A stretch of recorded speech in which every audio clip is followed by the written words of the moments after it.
Estamos en el programa número 3 de Con Mayor Razón, haciéndolo aquí desde Radio Armonía, como siempre, con Nieves Guerrero, con María Goboni, con Miguel Calabozo, con Marta Subiría, que está en manera remota, escuchándonos y saliendo también al aire. Así que les digo buenas tardes y bueno, ¿cómo vieron la semana esta?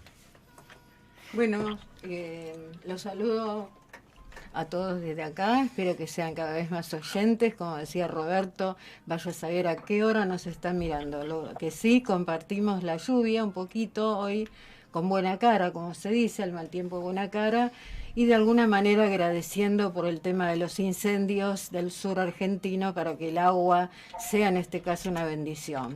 Yo no sé si Marta nos estás escuchando. Sí, yo los estoy escuchando. Perfecto. Y yo estoy en la lluvia, porque aquí en Chapadmalal llueve. Estás en un lugar muy feo, en Chapadmalal. ¿Estás en la residencia del presidente de la Nación? No. Bueno, no. Bueno, menos mal. No, bueno. no, porque no lo quise molestar. Está bien.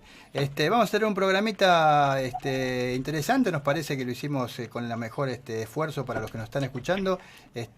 Miguel, vos tenés ahí anotado quiénes van a estar. Sí, el programa... Además de nosotros, claro. Bueno, estamos. En el programa viene Claudio Suárez, que es el jefe de gabinete de la Secretaría de Seguridad y Política Criminal, que vamos a hablar con respecto a lo que ocurre con la seguridad y la visión que tenemos y que tiene el gobierno con respecto a la seguridad de las personas mayores. Y vamos a tener también a Natalia Salvo, una abogada conocida por el caso Echeves, porque hizo la denuncia también con respecto a la privatización de las vacunas y porque hoy emitió un comunicado con respecto a la clausura del Hospital Español por parte del gobierno de la ciudad. Así que les sugiero que se queden porque viene muy bueno el programa. Bueno, María, bien, nuestra licenciada en psicología, acá, María la única joven del grupo. Bueno, ahí andamos. Gracias, Roberto, gracias.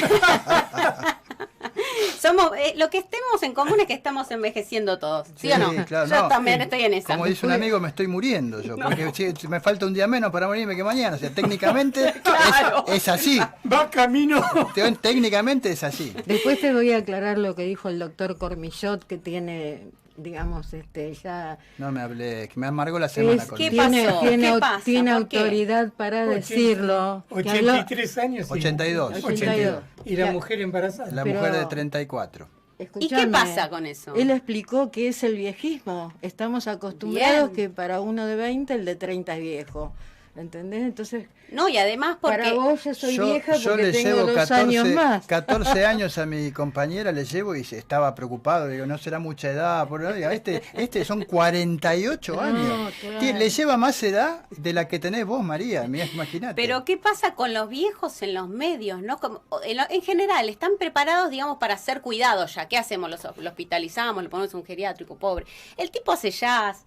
No solo que va a tener un hijo, va a decidir tener un hijo. Escuché por ahí también, pero ¿cómo? Es un egoísta, entonces va a dejar a un hijo chiquito sin padre. Y bueno, qué sé yo, él piensa vivir hasta los 120. Totalmente. Y yo creo que hace la sugestión para eso. Totalmente. Sí, además, ¿no? Te cuento que no es un caso único, es mediático, pero debe haber un montón de gente. Sí, yo bueno. justamente estaba leyendo hoy, que si después tenemos tiempo lo ampliamos, la gente que llega de 65 años para arriba tiene más energía que muchos jóvenes. Sí, yo ahora estoy más preparado que cuando tenía 25 años. Es como una decisión personal, ¿no? De querer estar bien y proyectar cosas. Así que un aplauso para el doctor. Porque quizá hay algo que lo que puede suceder también es que a esa edad están cediendo un poco las demandas externas. Tal cual. Yo tengo 43 y estoy en que todo me demanda, digamos, tengo que ser madre, hija, tengo flaca, ¿no? Un montón de cosas que hay que batallar para hacer. Entonces, quizá a los 65 baja un poco la demanda externa, hay otras demandas, porque si empezás a hablar medio pavada, ya están pensando de llevarte a un neurólogo, porque cualquier olvido que tenés ya es Alzheimer. Por eso mis hijos me quieren llevar al médico. ¿Qué sé yo? Claro. Por ahí te quieren encontrar algo, claro. Yo les recuerdo que Chaplin fue padre a los 75 años de su última hija, y Mick Jagger a los 70 y algo también. Y Carlitos, nuestro expresidente turco. También, sí, me olvidaba, sí, también. Cruzó la frontera, los Andes, y le dio todavía para, para procrear. Sí. Yo creo que hay que saludar estas cosas que, insisto, van para el mismo lado siempre, que es que la vida se estira cada vez más, la calidad de vida es cada vez mejor, la gente... Lo vemos en los deportistas, futbolistas que llegan a los 40 años, antes de los 30 eran viejos. Nosotros nos pasa lo mismo, ¿no? O sea, uno se siente apto, que puede practicar un deporte, gimnasia. La vida se estira y con buena calidad de vida. Se estira más para las mujeres, ¿no? Se estira más para las mujeres.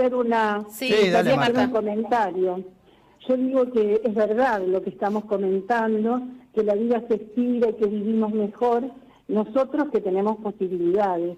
Claro. Porque en esta sociedad desigual hay mucha gente que no llega a los 85, que muere antes, que no tiene las mismas posibilidades de ser atendido, en fin, o de poder gratificarse, como de pronto podemos los adultos mayores de las capas medias, que tenemos posibilidades de hacer cosas que nos gustan, que nos gratifican y que nos permiten vivir mejor esta edad madura. Y además otra cosa, que ahora la expectativa de vida, no estamos hablando de cuánto vamos a durar, sino de estamos buscando una vida activa, independiente, participativa, fundamentalmente. Eso nos va a posicionar. Claro, no es durar, sino disfrutar. Y además no es llevar al abuelo a ver qué tiene. Claro, es el señor mayor me va a decir, me duele la cabeza, pero estoy bien, me olvido algunas cosas, pero no me importa. No, qué sé yo, ¿no? Como que hay que... Calidad de vida. Totalmente. Igual la gente de 90 está llegando con una calidad de vida mejor que la gente de 90 hace 50 años, que no llegaba a los 90. Total. Y vamos a ver con qué calidad de vida llega la generación que ahora tiene 60 o algo por el estilo. Porque seguramente, espero, porque me va a tocar, espero que lleguemos mejor todavía, o sea, con más aptitudes, mejor actitud, mejor estado físico, mejor estado mental sobre todo, porque yo siempre digo lo mismo, estas enfermedades como el Alzheimer, la demencia senil, que vos te olvidás quién sos, para mí la persona que se murió quién sos se murió. O sea, yo no quiero llegar, porque ya no estás más, si vos no sos tus recuerdos, no estás más, sos un envase que quedó vacío. Pero cada vez eso se va puliendo más, la ciencia va avanzando y bueno... van saliendo remedios nuevos, tratamientos nuevos. Sí. Lo de Cormillot, en definitiva, a mí me planteó hoy una dicotomía muy seria, porque lo veníamos hablando recién. 48 años de diferencia, yo tendría que buscar para ser madre a una chica de 15, estaría haciendo delito en este momento. Es un problema. Me ponen un problema, Cormillot. ¿Cómo rompes ese récord del Cormillot? Es un poco... Puso la vara muy alta, más alta que nuestro expresidente, más alta que Mick Jagger, más alta que Chaplin, bueno. Y con respecto a la reacción de los hijos, yo lo veo por cómo reaccionaron, que entrevistaron en una de las hijas, buenísimo, o sea, me voy a autorreferenciar, mis hijos me dicen, conseguite una pareja, así nosotros nos despreocupamos, porque totalmente. Cuando estás solo molestas mucho, igual lo iba a decir como en el barrio, pero... Alguien una persona mayor tiene hijos que están cursando la mitad de su vida. Es una etapa muy crítica también y que tenemos que empezar a hablar de eso también. Si no, somos niños o adolescentes y nos vamos a morir. Digamos, en el medio, claro, en el medio hay un montón de cosas que pensar.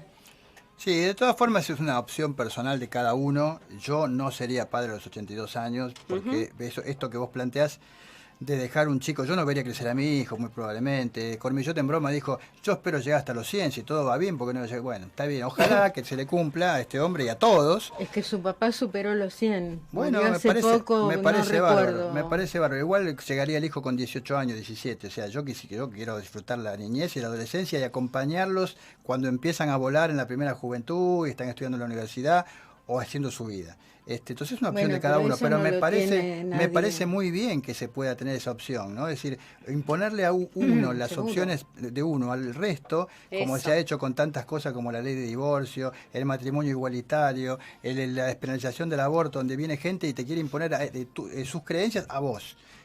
No, de ninguna manera. Yo creo que está perfecto lo que cada uno hace, consensuado en una pareja. Hay que tener en cuenta que esta chica que se casó con él no tenía hijos y está casada con él, o sea, seguramente va a querer tener chicos, ¿no?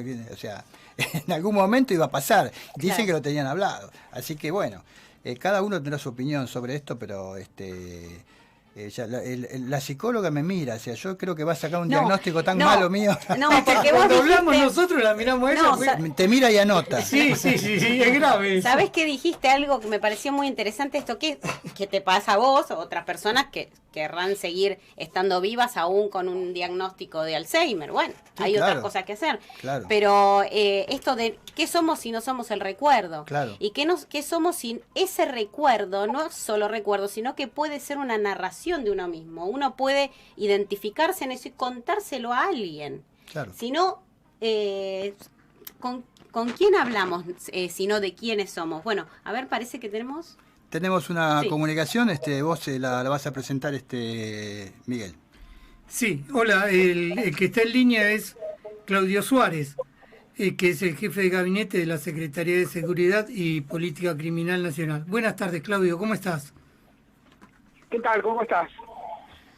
Nosotros bien, ocupados y en algo que es por varios lugares. A ver, la primera pregunta que yo me hago y que te quiero hacer es, a partir de las denuncias que se están dando con respecto a las estafas que le están haciendo a las personas mayores, fundamentalmente a partir de que se gana la confianza o a partir de que invaden los pocos posibilidades que tienen los mayores de manejarse bien con las redes sociales.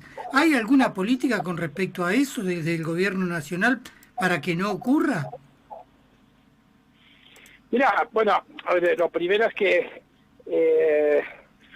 ten en cuenta que el Ministerio de Seguridad de la Nación, ya después del traspaso de la policía a la Ciudad de Buenos Aires, no tiene, digamos, funciones directas en materia de prevención y represión del delito a nivel local, ¿no?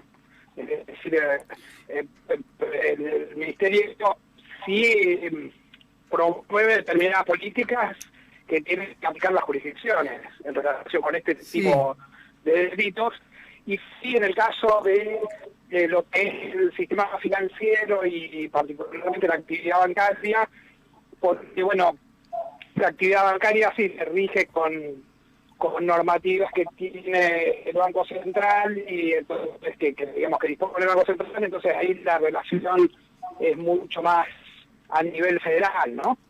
Sí. Pero la mayoría de las cosas que fuera de eso te puedo dar mi opinión como por la experiencia, ¿no? Pero la mayoría de los problemas están vinculados justamente, por un lado, al crecimiento de lo que es todas las relaciones digitales y electrónicas, que ya que eso hace que los adultos mayores tengan muchísima más dificultad para reconocer las mismas pautas de seguridad que implican todos esos sistemas.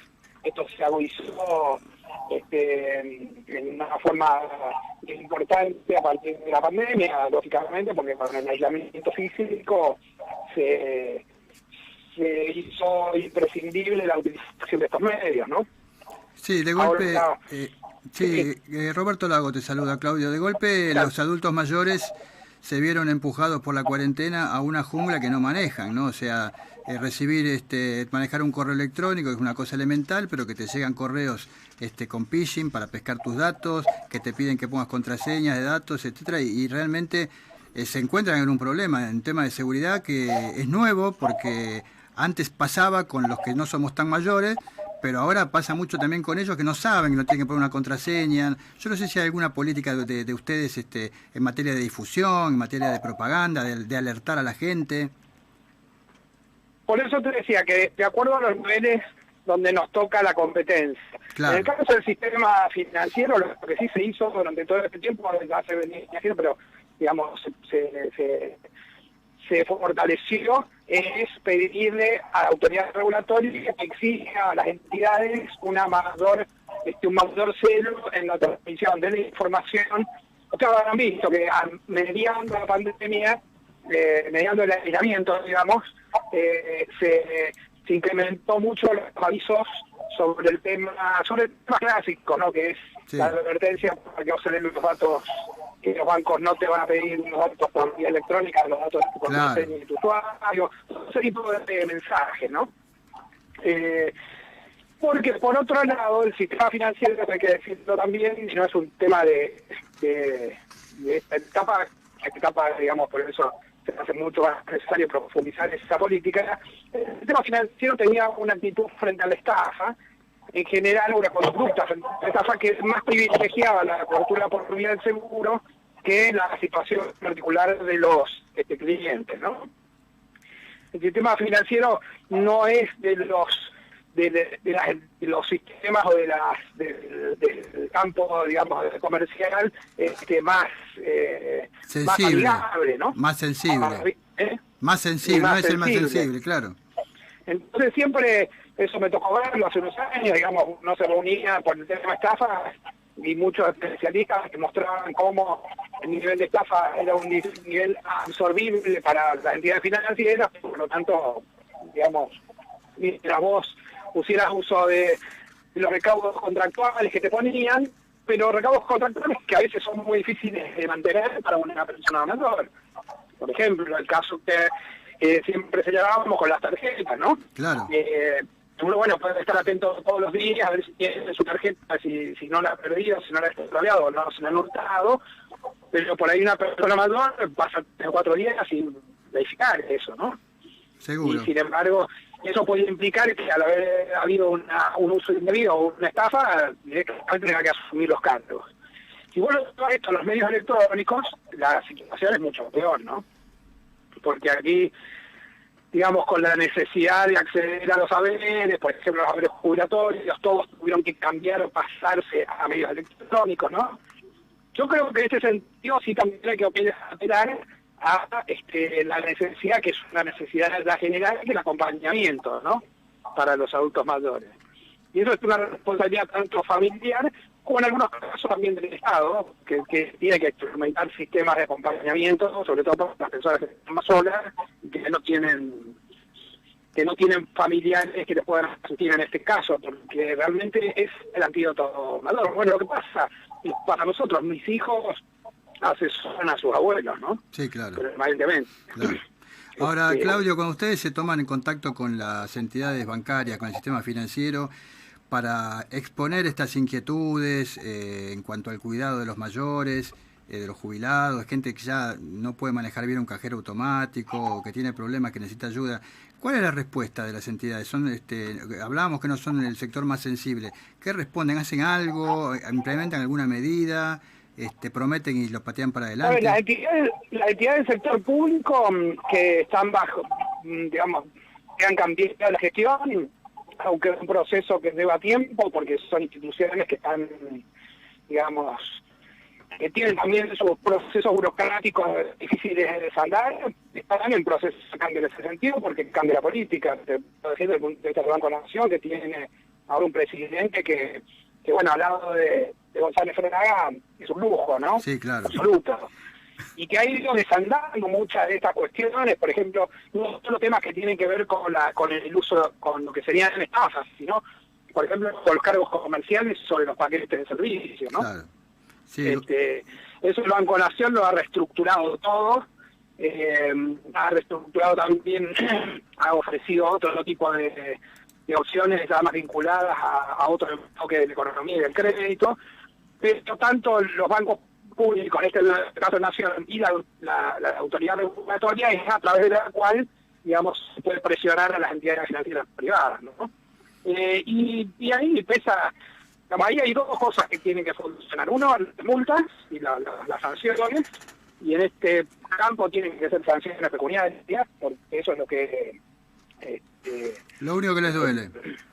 Lo único sí, que es les lo que duele. modifica eso pasa al balance, y entonces cuando los analistas financieros, los propios bancos analizan si pierden más o pierden menos, empiezan a cambiar los protocolos, las medidas, las normas. Y por otro lado, en paralelo, la reactivación del sistema de defensa del consumidor, que quedó totalmente destruido durante los últimos 4 años. Claro. Y el gobierno nacional ahora lo está recuperando de nuevo. Nosotros en 2015 teníamos el COPREC, que estaba funcionando, fue no quiero equivocarme de funcionario, pero creo que fue Augusto Costa el que lo diseñó nuevo y funcionó los últimos 2 años del gobierno de Cristina. Y realmente para el sistema financiero era muy efectivo, ¿no? En los reclamos sobre cargos indebidos y todo ese tipo de cosas, ¿no? Sí. Porque son una serie de afectaciones que no necesariamente tienen que ver con el mundo criminal estrictamente, ¿no? Se conjugan las dos cosas, ¿no? Bueno, Claudio, te agradecemos mucho el haberte comunicado con nosotros. Te vamos a molestar más adelante, contando con tu paciencia. Y sí, cómo no. Nos despedimos por ahora. Muchas gracias, ¿eh? No, gracias a ustedes. Hasta luego. Hasta luego. Bueno, era Claudio Suárez, jefe de gabinete de la Secretaría de Seguridad de la Nación, del Ministerio de Seguridad de la Nación. Bueno, hablando sobre el tema de seguridad que preocupa y mucho porque acá, por ejemplo, se los planteo a ustedes para las opiniones de ustedes y espero, Marta, también escuchar la tuya. Hay un informe de una ONG que se publicó hace poquito, se llama ONG Defendamos Buenos Aires, que dice que en los últimos 60 días hubo 500 robos a adultos mayores sorprendidos en su buena fe, engañados por la modalidad de estafa que se potenció con la pandemia. Por día se cometen casi una decena de estafas bajo la modalidad del cuento del tío a personas mayores. No sé si ustedes lo tienen más o menos. Sí. El pulso de ustedes con sus conocidos da lo mismo más o menos, ¿no? No, Sí. yo lo que siento es que tendría que haber desde el Estado, utilizando la televisión, lo que los adultos por ahí estamos, o uno está más atento a la radio o a la televisión, más publicidad enseñando a cómo encarar, cómo entrar en una página, a quién recurrir si no la entienden, cómo darle una mano, digamos, desde esta cosa de, como decía Claudio Suárez recién, en vez de que sea a lo mejor el nieto que no tenés al lado, pero que ya desde una voz del Estado te estén de alguna manera acompañando y guiándote. Claro, que ahora, no cuesta sí. nada eso. Yo creo que tiene dos lecturas esto que estás Sí. diciendo, ¿no? Por un lado es un problema de comunicación, o ese problema de comunicación es un problema político que genera el problema de comunicación.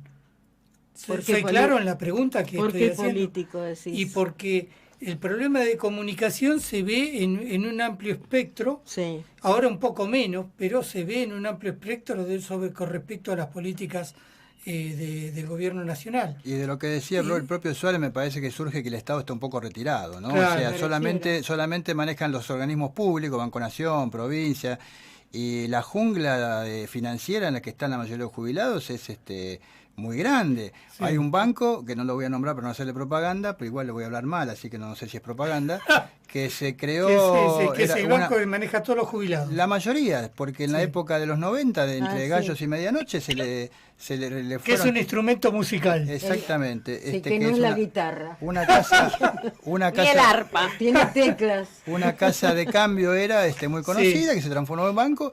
Y claro, como tratan a todos casi todos sus clientes son jubilados, no tienen mucha paciencia. Total, no le da igual uno de 90, uno de 80, si son todos de esa edad. No tienen gente que los asesore, que los acompañe al cajero a decirle, mirá, sí, ¿qué necesita señor? Señora, no puede, mire, yo la acompaño, la tarjeta la tiene que poner así.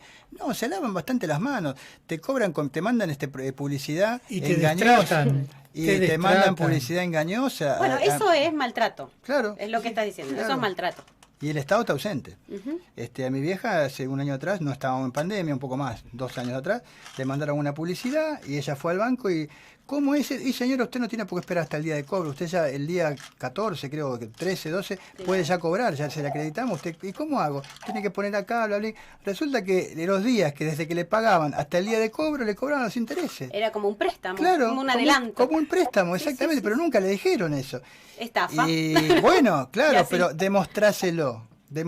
Si el papelito decía todo en letra chica y a vos te dicen, usted firme acá Sí, y ya firmó. está. No, y la estafa es Bueno, decir, pero justamente estos son los bancos y ese banco en particular el que se ocupó de descontar créditos a los jubilados de la mínima que cobraron los bonos. Claro. Hubo todo un problema, un reclamo desde el Estado pero igual hubo que, digamos, que hacer el reclamo, ¿no? Directamente cobraron en lo posible. Yo no sé si a vos, Marta, te da la misma sensación que nos dejó a nosotros, ¿no? Es un poco difícil coordinar estando a distancia, Sí. vos tan lejos, pues, disfrutando de tus vacaciones, que me parece bárbaro. Si te dejó la misma impresión, ¿no? De que, como de qué puede hacer el Estado, y bueno, con los bancos públicos y todos los demás, o sea, me parece que está un poco retirado, ¿no? El Estado, que debería proteger a la gente de la tercera edad. Efectivamente, el Estado tendría que tener un rol más activo, porque es lo que corresponde, el control. En el caso de los bancos es un tema, pero no solo en el de los bancos, en muchos aspectos, ¿no? También en el de la salud,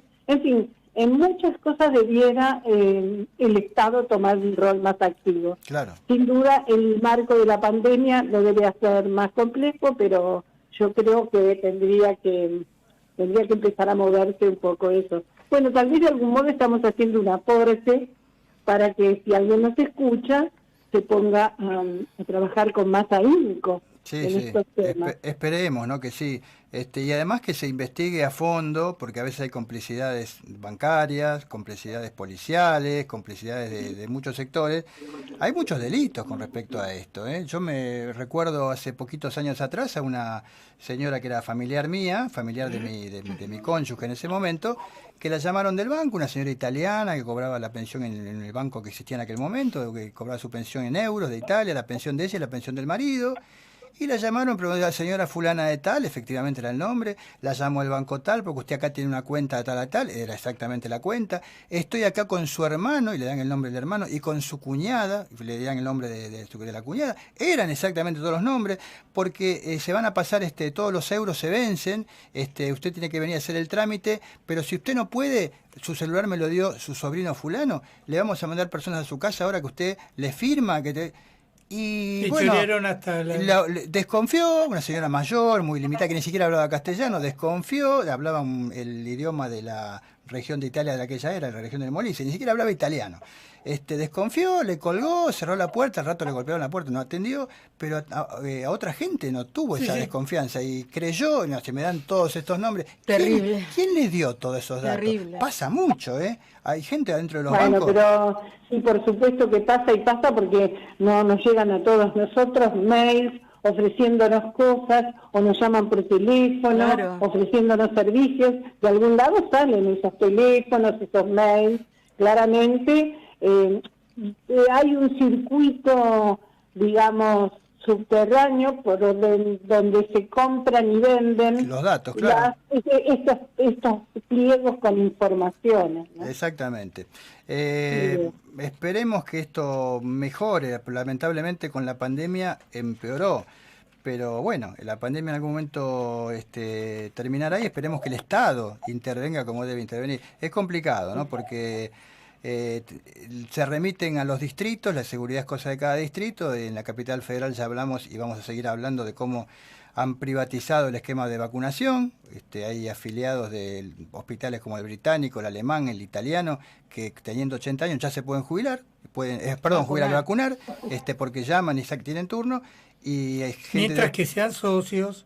Por eso, si no son socios, tenés que estar adherido al plan médico de esos lugares, tenés que ser asociado. Y gente que no tiene esas obras sociales privadas, medicina prepaga, no se puede vacunar. Entonces, es un poco del tema que estuvimos hablando la semana pasada, de esta mirada de clase que tiene el gobierno de la Ciudad de Buenos Aires, que le otorga ciertos beneficios a las clases medias y olvidándose de las personas más pobres que seguramente no tienen capacidad para recurrir a estas obras sociales. Sí, y alguien me contaba hace pocos días, porque las vacunas son gratis, o sea, las trae el gobierno de la nación, son gratuitas, la ciudad las recibe de forma gratuita, no hay un negociado atrás de esto. Entonces, ¿por qué pasó esta privatización? ¿Qué es lo que? Bueno, la primera es el favor entre empresarios, ¿no? Son empresarios los que están en el gobierno, son empresarios los que están en estas medicinas prepagas.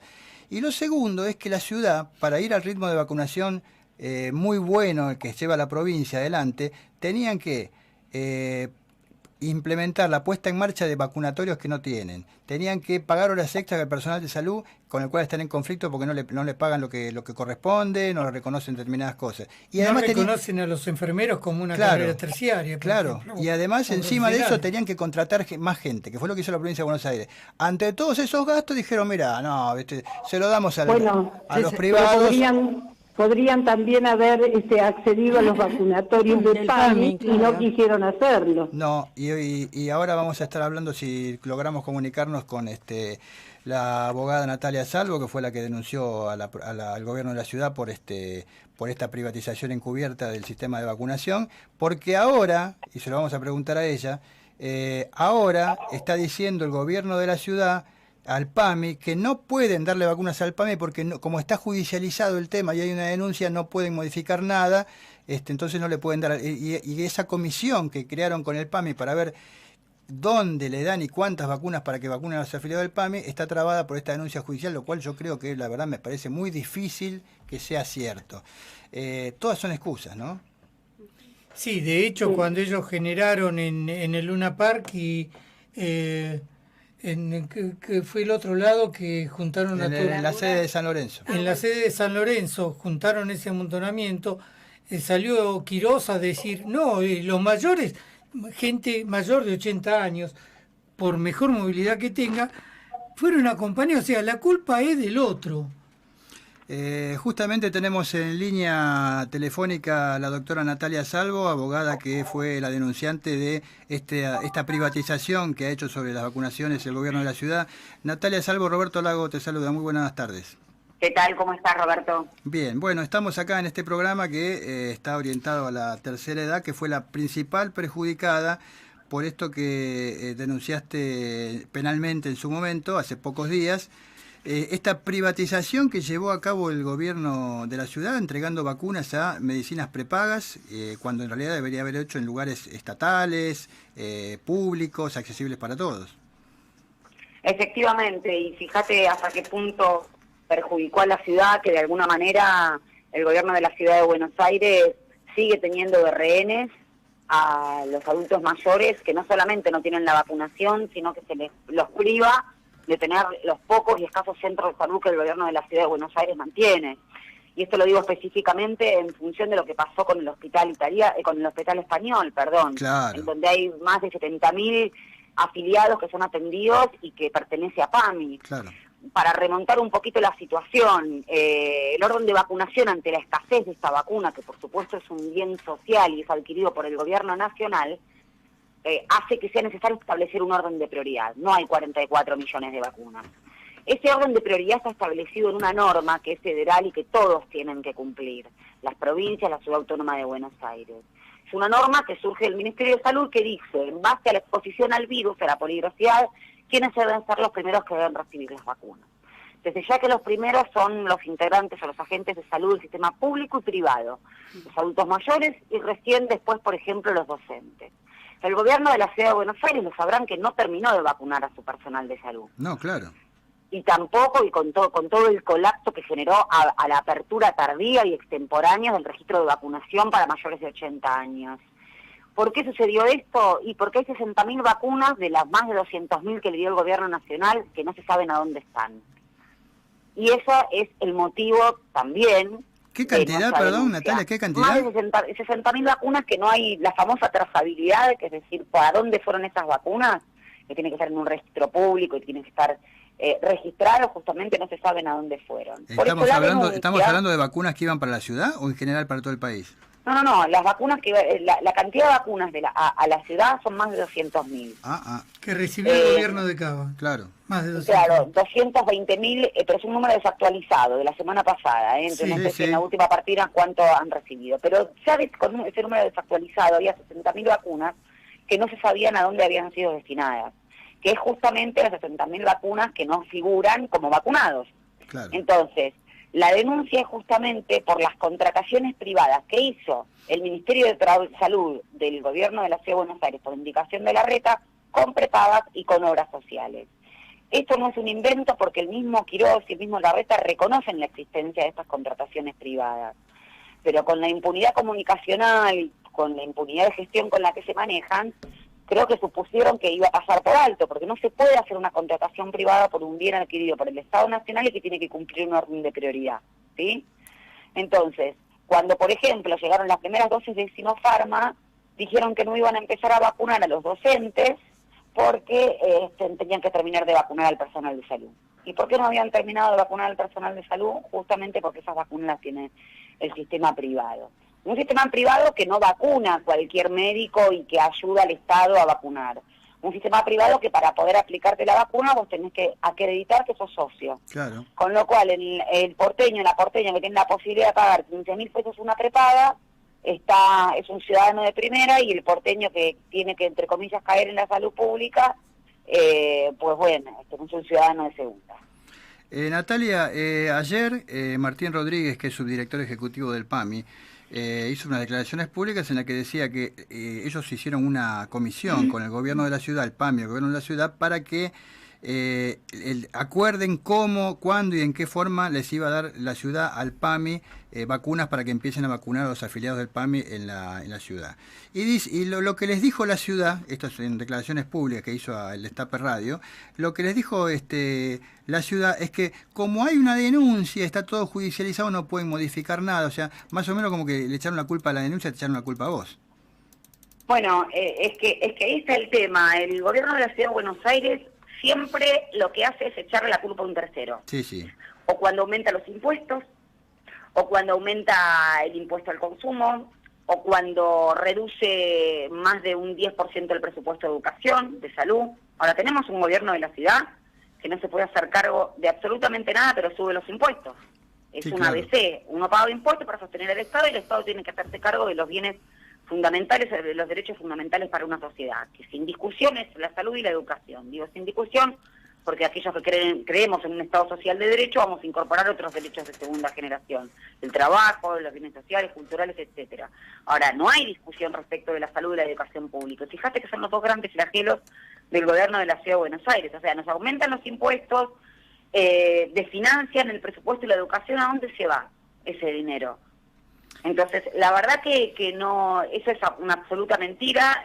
Una denuncia, hasta que no llegue una sentencia firme, por supuesto que no causa estado, es decir, no hay ningún tipo de modificación, y eso es lo que hay ahora, una investigación abierta, pero que no empece a que el gobierno de la ciudad se haga cargo como debería hacerse. Pero la verdad que no debería, porque extrañarnos, porque por ejemplo, en plena pandemia, el gobierno de la Ciudad de Buenos Aires reprimía a los médicos, trata legalmente como administrativos al personal de enfermería, no asiste a las pymes de la Ciudad de Buenos Aires, como así sucedió en otras provincias o en el Estado Nacional. Entonces, tienen la política del pedir disculpas, que yo siempre digo, moral y éticamente está muy bien, pero no se trata de un particular, se trata del Estado que tiene que gestionar. Hay responsabilidades políticas, no hay responsabilidades afectivas, o sí las hay, pero no impactan o no tienen impacto político. Natalia, ¿no? Discúlpame, te saluda Nieves Guerrero. ¿Qué tal, Nieve? ¿Cómo estás? Bien, va bien, escuchando todo esto, muy preocupada, pensando en nuestros oyentes adultos mayores, que están en Capital, están en Buenos Aires, así que les toca a cualquiera, ¿no? Recordaba que por una iniciativa, creo que del gobernador de la provincia de Buenos Aires, se abrió un vacunatorio bonaerense, digamos, en el territorio de Cava, para los del conurbano que trabajan en Capital. En la Casa de la Provincia. Sí, en la Casa de la Provincia. Esto sería un paliativo, pero si no, la gente, ¿cómo queda ante esta situación de desastre, digamos, general? De desamparo. Sí, ¿qué hace? ¿A qué recurre? Si vive en Capital, ¿qué hace? Claro, es que ahí está el tema, y por eso para nosotros era tan importante que se pueda transparentar qué pasó con nuestra denuncia. Nosotros no nos permitieron ser querellantes. ¿Qué quiero decir con esto? No tenemos acceso, por ejemplo, a la información que surgió del Ministerio de Salud, no podemos proponer medidas de prueba, y la verdad que las personas que viven en la Ciudad de Buenos Aires, son adultos mayores, están absolutamente desamparados en ese aspecto. Esa es la verdad, y lo digo como porteña, lo digo que tengo a mi mamá que también tiene 70 años, todavía está muy angustiada esperando la vacunación. O sea, los que vivimos acá en la Ciudad de Buenos Aires, queremos esta ciudad, sabemos lo que se padece, sabemos la angustia que efectivamente producen nuestros adultos mayores. Y lamentablemente, ¿no? Porque la justicia o el Poder Judicial es el último recurso, hay que recurrir al Poder Judicial para poder garantizar un derecho de mínima en esta situación. Se empezó con mucha lentitud a vacunar, pero por ejemplo Quirós había dicho que él estaba abierto a hablar con todas las obras sociales. La titular del PAMI, Luana Bornovic, dijo que estuvo abierta desde el primer momento a hablar con él. Sí. Hablaron por una cuestión meramente declamativa, le ofreció en Quirós toda la ayuda. Ahora, mirá lo que pasa con los jubilados y las jubiladas, que o sea, es una pura extorsión. Sí, y además, Natalia, lo que les ofreció la ciudad en definitiva fue hacer una comisión entre el PAMI y la ciudad para analizar cómo iban a... recordamos todo lo que decía Perón, ¿no? Cuando quiero que algo no se resuelva, hago una comisión. Por o sea, supuesto. Ganaron tiempo y lo patearon para adelante, pero bueno. Bueno, y ahí está el tema, para poder gestionar y para poder lograr el cuidado efectivo, en este caso de la salud en plena pandemia, hace falta presencia territorial del Estado. Este ejemplo que ustedes mencionaban de Axel Kicillof, ¿cuántos hay que trabajan en la capital federal y que son bonaerenses? Pues bien, habilita la Casa de la Provincia de Buenos Aires con esa finalidad. ¿Qué políticas tenemos aquí en la Ciudad de Buenos Aires? Cero. Lo mismo pasa con los docentes que mandaron al cadalso, Claro. Que le pidieron la presencialidad, que es obligatoria. Mis hijos van a escuela pública y puedo dar cuenta de eso. Y la verdad que hay adultos, hay docentes mayores de 60 años o menores, pero son grupos de riesgos, y que no es justo que vayan a trabajar cortando clavos porque no tienen asegurada su vacunación. No, primero en muchas escuelas ni siquiera hay protocolo, Natalia. Seguro. Y aparte primero preséntense, trabajen, corran el riesgo y después vemos cuándo los vacunaron. Todavía están sin vacunarse, así que...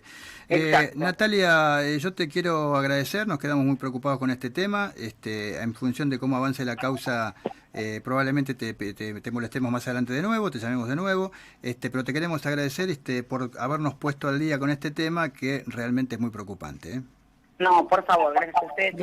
Gracias a vos. Gracias, Buenas Natalia. noches. Hasta la próxima. Chao, María, hasta luego.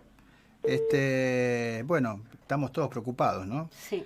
Qué situación, ¿eh? Natalia dijo que no sabía dónde iba, qué impotencia. Dónde iba el dinero.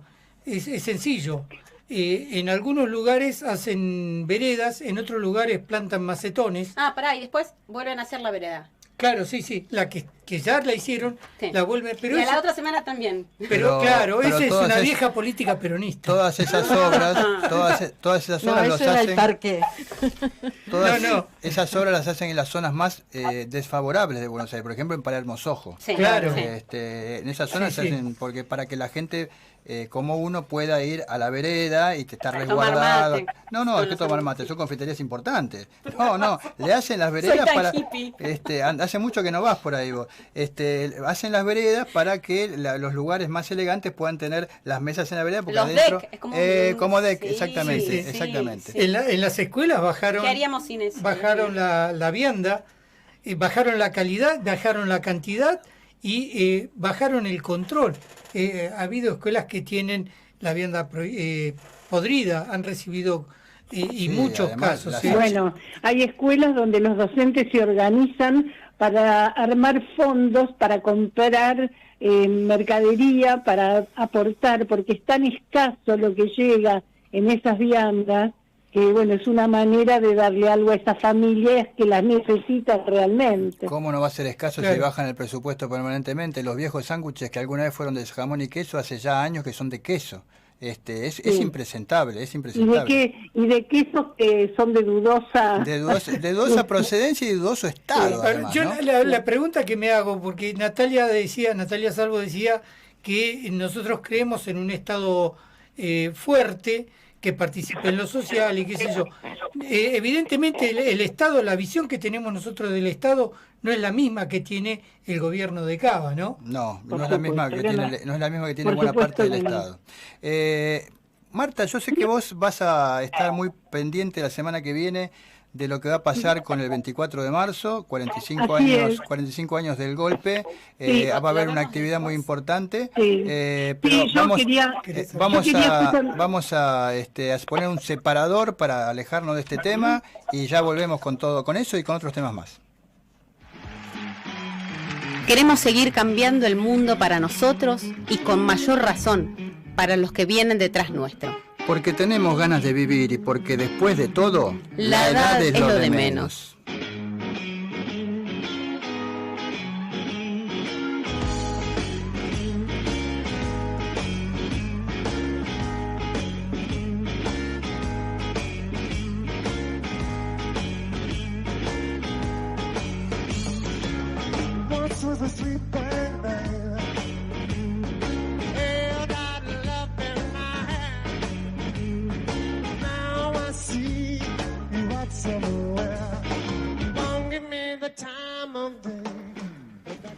En Ciudadela, si tenés problemas de refrigeración, de calefacción, de electricidad o de albañilería, tenés Refrigeración Renzo, Luster 499 y General Paz. Refrigeración Renzo. La semana pasada no teníamos la dirección de esta gente, así que te voy a pedir, para compensar a esta gente que es amiga del programa, que nos des de nuevo la dirección. Luster 499 y General Paz, lado provincia. Quiero decir una cosita para todos los youtubers que nos están mirando, youtuber no, para no sé, youtubervisores, no sé cómo sería.